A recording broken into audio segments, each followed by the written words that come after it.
Almatti dam ನೀರು ಕೃಷಿಗೂ ಬಳಸಬಹುದು. ನಾಡಿನ ರೈತರ ಮೊಗದಲ್ಲಿ ಈಗ ಮಂದಹಾಸ, ಬರಭೀತಿಯಲ್ಲೂ ಕೂಡ ಮೆಟ್ಟಿ ನಿಂತಿರುವಂತಹ ಆಲಮಟ್ಟಿ ಡ್ಯಾಂ ನೀರು ಕೃಷಿಗೂ ಬಳಸಬಹುದು. ನಾಡಿನ ರೈತರ ಮೊಗದಲ್ಲಿ ಈಗ ಮಂದಹಾಸ ಮೂಡ್ತಾ ಇದೆ. ಬರದ ಭೀತಿಯಲ್ಲೂ ಮೆಟ್ಟಿ ನಿಂತಿರುವಂತಹ ಆಲಮಟ್ಟಿ ಜಲಾಶಯ. ಆಲಮಟ್ಟಿ ಡ್ಯಾಂ ಮೂಲಕ ಶೀಘ್ರವೇ ಕಾಲುವೆಗಳಿಗೆ ನೀರು ಹರಿಸಲಾಗುತ್ತೆ. ಮಹಾರಾಷ್ಟ್ರದ ಕೃಷ್ಣಾ ಜಲನಯನ ಪ್ರದೇಶದಲ್ಲಿ ಹೆಚ್ಚಿನ ಪ್ರಮಾಣದಲ್ಲಿ ಮಳೆಯಾಗ್ತಾ ಇರುವಂತದ್ದು. ಭಾರಿ ಮಳೆ ಹಿನ್ನೆಲೆ ಡ್ಯಾಂ ಒಳಹರಿವು ಗಣನೀಯವಾಗಿ ಹೆಚ್ಚಳ ಆಗಿದೆ.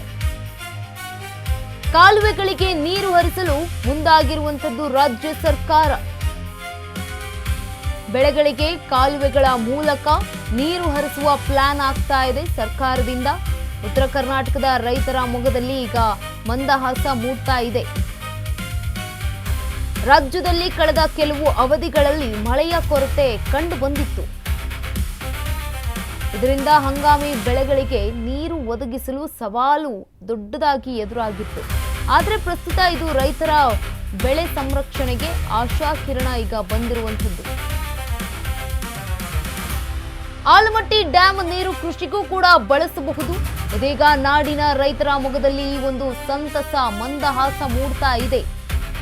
ಬರ ಭೀತಿಯಲ್ಲೂ ಕೂಡ ಮೆಟ್ಟಿ ನಿಂತಿರುವಂತಹ ಆಲಮಟ್ಟಿ ಜಲಾಶಯ. ಆಲಮಟ್ಟಿ ಡ್ಯಾಂ ಮೂಲಕ ಶೀಘ್ರವೇ ಕಾಲುವೆಗಳಿಗೆ ನೀರನ್ನ ಕೂಡ ಹರಿಸಲಾಗುತ್ತೆ. ಮಹಾರಾಷ್ಟ್ರದ ಕೃಷ್ಣಾ ಜಲನಯನ ಪ್ರದೇಶದಲ್ಲಿ ಭಾರೀ ಪ್ರಮಾಣದಲ್ಲಿ ಮಳೆಯಾಗ್ತಾ ಇದೆ. ಭಾರೀ ಮಳೆ ಹಿನ್ನೆಲೆ ಡ್ಯಾಂನ ಒಳಹರಿವು ಗಣನೀಯವಾಗಿ ಹೆಚ್ಚಳ ಆಗಿರುವಂಥದ್ದು. ಕೃಷಿಗೆ ಆಲಮಟ್ಟಿ ಜಲಾಶಯದ ನೀರನ್ನ ಬಳಕೆ ಮಾಡಬಹುದು ಅನ್ನುವಂತ ಮಾಹಿತಿ ಈಗ ಲಭ್ಯ ಆಗ್ತಾ ಇರುವಂತದ್ದು. ಸರ್ಕಾರ ಮುಂದಾಗಿರುವಂತದ್ದು. ಇದರಿಂದಾಗಿ ಈಗ ರೈತರ ಮೊಗದಲ್ಲಿ ಮಂದಹಾಸ ಮೂಡ್ತಾ ಇದೆ. ಬರದ ಭೀತಿಯಲ್ಲೂ ಕೂಡ ಮೆಟ್ಟಿ ನಿಂತಿರುವಂಥದ್ದು, ಆಶಾ ಕಿರಣ ಆಗಿರುವಂಥದ್ದು ರೈತರಿಗೆ. ಆಲಮಟ್ಟಿ ಜಲಾಶಯದ ನೀರು ಆಲಮಟ್ಟಿ ಡ್ಯಾಂ ಮೂಲಕ ಶೀಘ್ರವೇ ಕಾಲುವೆಗಳಿಗೆ ನೀರನ್ನ ಹರಿಬಿಡಲಾಗುತ್ತೆ. ಮಹಾರಾಷ್ಟ್ರದ ಕೃಷ್ಣಾ ಜಲನಯನ ಪ್ರದೇಶದಲ್ಲಿ ಭಾರಿ ಮಳೆಯಾಗ್ತಾ ಇದೆ. ಈ ಒಂದು ಪಶ್ಚಿಮ ಘಟ್ಟದಲ್ಲಿ ಮಳೆ ಆಗ್ತಾ ಇರುವಂತಹ ಹಿನ್ನೆಲೆಯಲ್ಲಿ ಡ್ಯಾಂನ ಒಳಹರಿವು ಹೆಚ್ಚಳ ಆಗಿರುವಂಥದ್ದು. ಈ ಹಿನ್ನೆಲೆಯಲ್ಲಿ ಕಾಲುವೆಗಳಿಗೆ ನೀರನ್ನ ಹರಿಸೋದಕ್ಕೆ ಈಗ ರಾಜ್ಯ ಸರ್ಕಾರ ಕೂಡ ಮುಂದಾಗಿದೆ.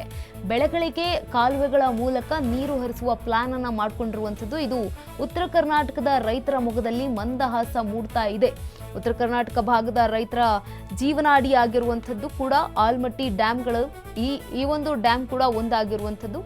ಇದೀಗ ನಾಡಿನ ರೈತರ ಮೊಗದಲ್ಲಿ ಸಂತಸ ಮನೆ ಮಾಡ್ತಾ ಇದೆ. ಆಲಮಟ್ಟಿ ಡ್ಯಾಂ ನೀರನ್ನ ಕೃಷಿಗೂ ಸಹ ಬಳಸಬಹುದು ಅನ್ನುವಂಥದ್ದು. ಆಲಮಟ್ಟಿ ಡ್ಯಾಂ ಮೂಲಕ ಶೀಘ್ರವೇ ಕಾಲುವೆಗಳಿಗೆ ನೀರನ್ನ ಹರಿಸಲಾಗುತ್ತೆ. ಮಹಾರಾಷ್ಟ್ರದ ಕೃಷ್ಣಾ ಜಲನಯನ ಪ್ರದೇಶದಲ್ಲಿ ಭಾರಿ ಹೆಚ್ಚಿನ ಪ್ರಮಾಣದಲ್ಲಿ ಮಳೆಯಾಗ್ತಾ ಇರುವಂಥದ್ದು. ಮಹಾರಾಷ್ಟ್ರದ ಪಶ್ಚಿಮ ಘಟ್ಟದಲ್ಲಿ ಭಾರಿ ಮಳೆಯ ಹಿನ್ನೆಲೆಯಲ್ಲಿ ಡ್ಯಾಂ ಒಳಹರಿವು ಗಣನೀಯವಾಗಿ ಹೆಚ್ಚಳ ಆಗಿದೆ. ಕಾಲುವೆಗಳಿಗೆ ನೀರನ್ನ ಹರಿಸೋದಕ್ಕೆ ಈಗ ರಾಜ್ಯ ಸರ್ಕಾರ ಕೂಡ ಮುಂದಾಗಿದೆ. ಈ ಒಂದು ಕಾರಣದಿಂದ ಈಗ ಬೆಳೆಗಳಿಗೆ ಕಾಲುವೆಗಳ ಮೂಲಕ ನೀರನ್ನ ಹರಿಸುವ ಪ್ಲಾನ್ ಆಗಿರುವಂಥದ್ದು. ಇದು ಉತ್ತರ ಕರ್ನಾಟಕದ ರೈತರ ಮೊಗದಲ್ಲಿ ಮಂದಹಾಸ ಮೂಡ್ತಾ ಇದೆ. ರಾಜ್ಯದಲ್ಲಿ ಕಳೆದ ಕೆಲವು ಅವಧಿಗಳಲ್ಲಿ ಮಳೆಯ ಕೊರತೆ ಹೆಚ್ಚಿನ ಪ್ರಮಾಣದಲ್ಲಿ ಕಂಡು ಬಂದಿತ್ತು. ಮಳೆಯೇ ಇನ್ನೂ ಕೂಡ ಆಗಿಲ್ಲ.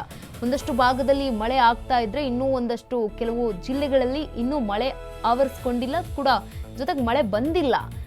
ಹೆಚ್ಚಿನ ಪ್ರಮಾಣದಲ್ಲಿ ಈಗ ಮಹಾರಾಷ್ಟ್ರದಲ್ಲಿ ಮಳೆ ಆಗ್ತಾ ಇರುವಂಥದ್ದು. ಇದರಿಂದ ಹಂಗಾಮಿ ಬೆಳೆಗಳಿಗೆ ನೀರನ್ನ ಒದಗಿಸಲು ಸವಾಲಾಗಿತ್ತು. ಆದರೆ ಪ್ರಸ್ತುತ ಇದು ರೈತರ ಬೆಳೆಗೆ ಸಂರಕ್ಷಣೆಗೆ ಈಗ ಆಶಾ ಕಿರಣ ಆಗಿರುವಂಥದ್ದು.